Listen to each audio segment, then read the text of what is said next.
Conceive, believe, achieve.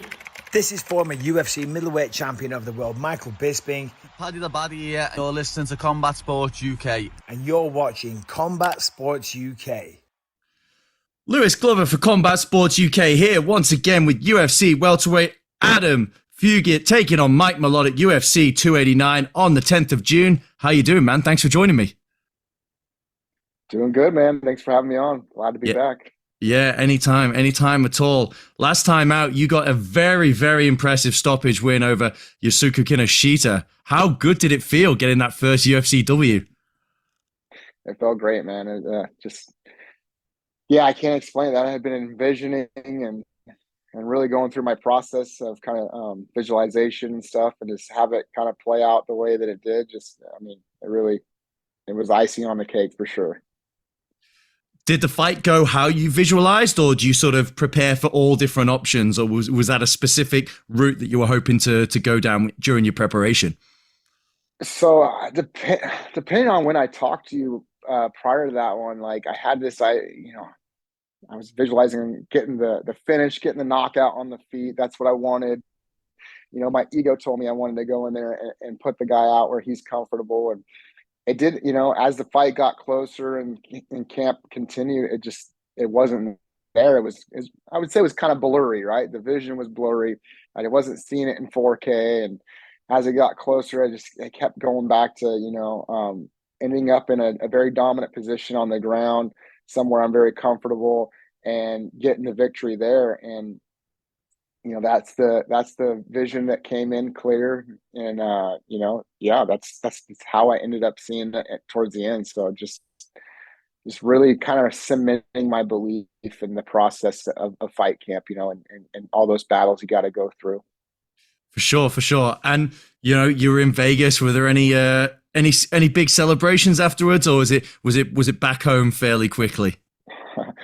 No, we ended up staying a couple days extra. After the fight, my management group, Iridium Sports, getting me they helped me get in a club, which was the first time I've ever been to a big dance club like that, and definitely not my scene. Definitely, I'm much more of like a dive bar kind of guy, just go and hang out with the friends and the family.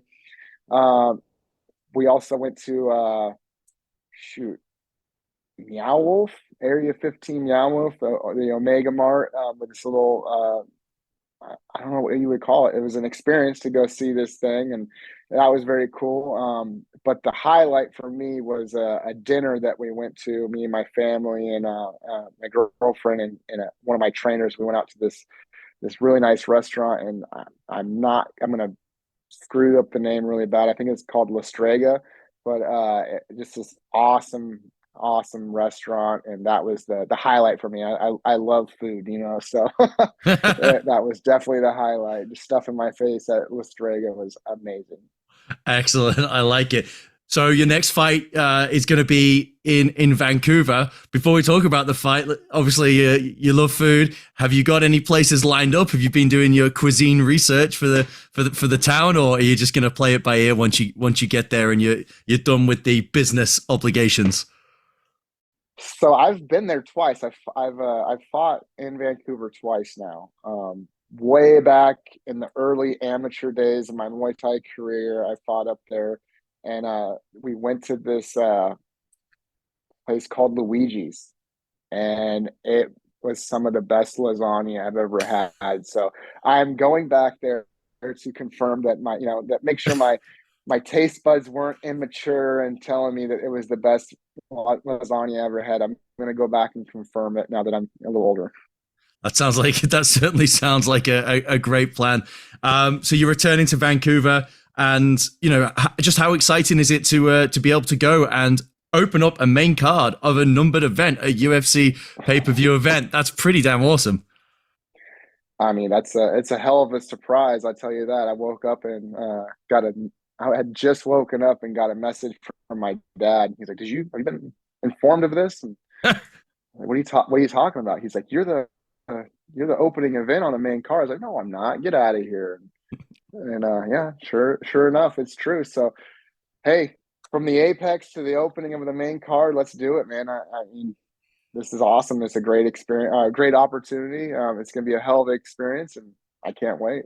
Yeah, that's a huge step up, and I can imagine you're ready to seize it with both arms there. So you're going to be fighting a hometown favorite, or a home country favorite, and Mike Mallott's got a bit of hype behind him right now. What are your thoughts on him as an opponent, and how do you think you particularly match up against him, and what areas do you think you can have success? Yeah, me and my girlfriend ended up catching his fight. It was like a week or two after my Apex fight, and I remember sitting on the couch and I told her, I was like, "This is going to be the guy. They're going to end up calling me to fight this guy." So, um, yeah, it's going to be a hell of a fight. I feel like we do a lot of the same things. We're very similar, and I like to put on a show, and he likes to finish fights. So, we're going to meet in the middle, and yeah, it's hard for me to say if there's any one area that either one of us have an advantage over it. I almost feel like we're fighting we're fighting ourselves basically. It's Hmm. if I go out there and I put the best version of myself in there, then I have no doubt I'm going to come out with the W. If he goes in there and he puts the best version of himself in there up against me, we're going to have probably potential fight of the year candidate. That's what I think was going to happen. We're both finishers. We're looking for the finish. In the visualization process, at this point in time, I haven't really pinpointed where I want to be at. I definitely had a little bit of an epiphany last night of kind of some things I need to do to get things moving in that direction. So I'm going to keep on that and keep just going through my process, and I'm sure I'll come up with the spot. The closer we get to the date, June 10th. Excellent. I don't even think I need to be here anymore. You just preempted exactly what my next question was going to be about your visualization and where you are in the process for this particular fight. But that's great. Yeah, and I'm sure that's going to evolve as you continue to work through your training camp. And in terms of camp, is everything sort of going on point? Sort of how you planned it, weight wise, how you're feeling physically, all of those kind of things. You're ticking the boxes with your team. Yeah, everything is checking out right now. I think as a young fighter, or kind of somebody who's a little bit more immature in their mental process, like everybody wants to start at their camp and just be at the peak, and being older and going through this thing multiple times, you're going to start out where you're going to start, whether you feel good and you're 100% or not, or you got some aches and pains, or maybe your cardio is not what it was. Maybe you had one too many weeks in the sun, and you enjoyed yourself after your last fight too long. You're going to start where you're going to start, and through the process, you're going to get to that final product no matter what. And just accepting that, not trying to advance myself a little too fast to get to the end of the road per se. Of course I want to be where I was at the end of the King of Sheeta fight. That I want to be there, and I want to get even better. But you know Mm-hmm. what? That's you know I'm at where I'm at right now. I feel great. I'm ready to go. But it's not the final product, right? And I can't rush that. I got to continue to go in the gym and chip away each day at my drills, at my preparation per se. I guess is what I'm trying to say. Mm-hmm. No, that makes sense. And I've also seen now that you're documenting this fight camp. You're starting to do a blog for your YouTube channel. Just talk to us a little about that. What was the inspiration behind starting that? How are you enjoying it? Are you enjoying doing it? Yeah. What's it like getting that content out there for your fans? It's definitely new. I'm not used to having cameras all over the place. Sometimes I can talk a little bit like a sailor, so I gotta stir that up a little bit. And it's trying to attract more of an audience, more fans. Let them in to see a little bit, even though I think I'm personally boring as all heck. I'm very repetitive in my process, but yeah, we had a couple of guys in the gym come in and tell me, "Hey, man, you need to be doing this, you need to be doing that," and I would, this was a few fights ago, and I was like, oh yeah, for sure, kind of just yeah, I'll get to it when I get to it. Right now I'm focused on fighting, and that's what I Right. want to do. And finally, one of them, had the brass to accept him. He's like, I'm going to be filming you whether you like it or not, and we're gonna make this thing happen. We need to get you some more views. So I think it's all part of the growing process, and I hope what people see as you know a genuine guy, and whether they like it or not, that's on them. And yeah, this is me, and that's I mean, I've gotten the advice, you got to put on a persona, or you gotta be more of a YouTube character, or whatever you want to call it. And I'm just gonna be me, and people can accept it for that. I think that's 100% the right attitude to have. Speaking from the fan experience and talking to other MMA fans, I think we resonate with the fighters who are just themselves. And people either might like it, they might not like it, but the ones that do like it will really like it and stick with you and consume everything you put out. So I definitely think you're on the right track, and keep featuring your dog, the mayor of cuteness, as well, because dogs always go hard. Dogs always go hard online. That's right. Yeah, we'll get Ox back on the camera soon enough. We'll have a whole episode about him. Yeah, It might be even more boring than me. I don't know. You'll start to do some numbies. People love the dog more than they love you.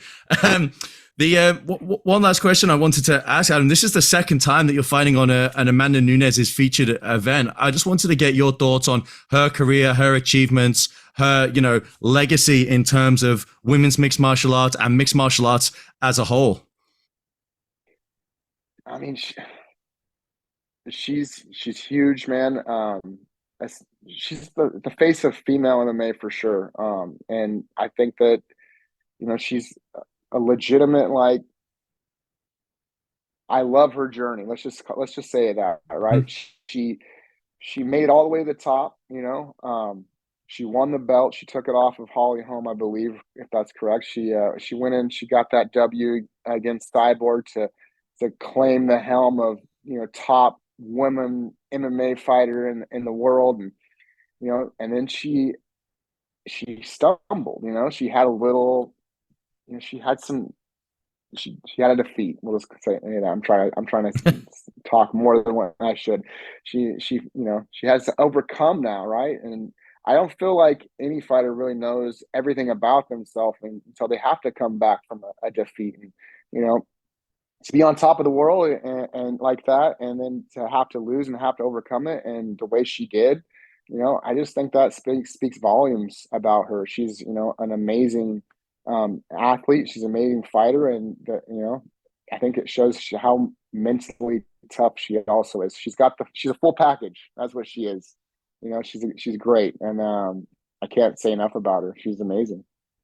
Awesome. Well, Adam, we really appreciate your time. I'm going to give you the last word here. If you want to shout out any of your sponsors, anyone who's supporting you, plug your social media. I know the people behind that would be pleased with you pushing that out there as well. So I'll give the last word over to you. For sure, you can go online and find me on YouTube. Adam Fugitt MMA, I believe is what the handle is. You can go find me on Instagram, although I've been told it's kind of hard to find on there. It's just my, I think it's just Adam Fugitt on Instagram as well. Shout out to my strength and conditioning coach over at Convergence, Tyler Tanaka. Shout out to my team at Art of War. And my nutrition guy, pound for nutrition. I don't want to forget him either. He's going to get me on weight. So even though I love food, he's still helped me with that portion of it. That's awesome. Adam, thank you so much for your time. We wish you the very best of luck. June 10th, UFC 289 against Mike Mallott. Look forward to speaking to you again soon. Take care. Take care, buddy.